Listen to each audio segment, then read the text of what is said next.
Yan ma'am, dyan po yung alirat.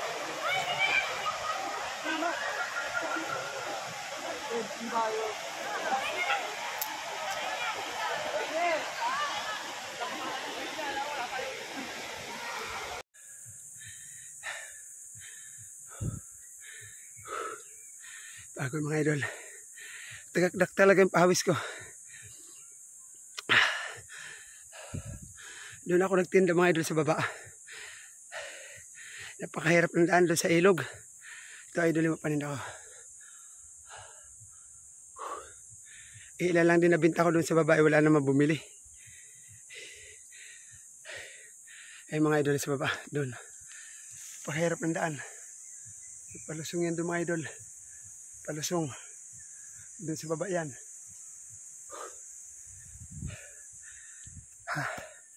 Hindi na maulit mga idol. Talaga hirap ang daan. Pagod.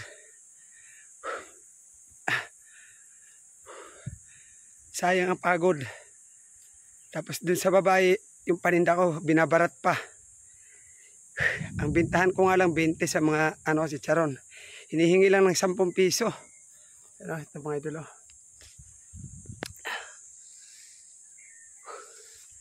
Gusto nila 10 piso lang, di man lang maawa sa naghahanap buhay talaga. Grabe na ito mga idol.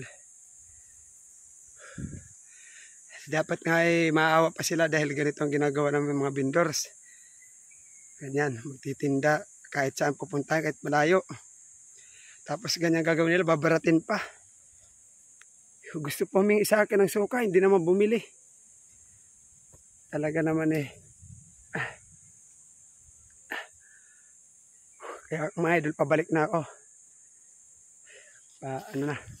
Kakargin ko at mga idol itong basket. Habol mga idol sa oras kasi hapon na. Sa ilog kasi ako ngayon mga idol nagtitinda yung matatao ngayon. Dahil mainit ang panahon Mga idol, bubuhatin ko na.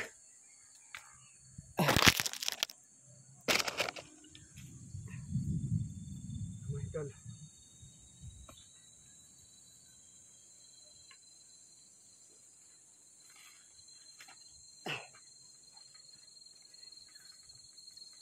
Pasan-pasan ko ito mga idol. Itong basket. Talaga nakakapagod ng mga idol paahon. Ayan mga idol.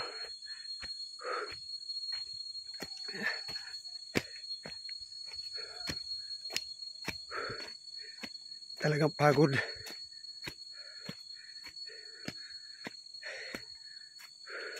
Ganito talaga mga idol ang buhay.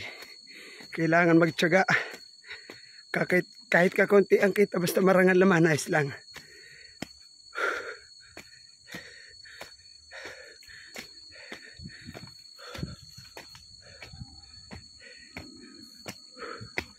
Mga idol.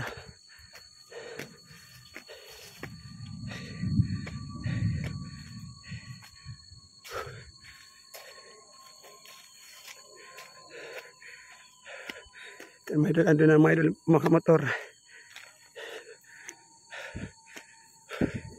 Sige na mga idol, babay na. Susunod ulit.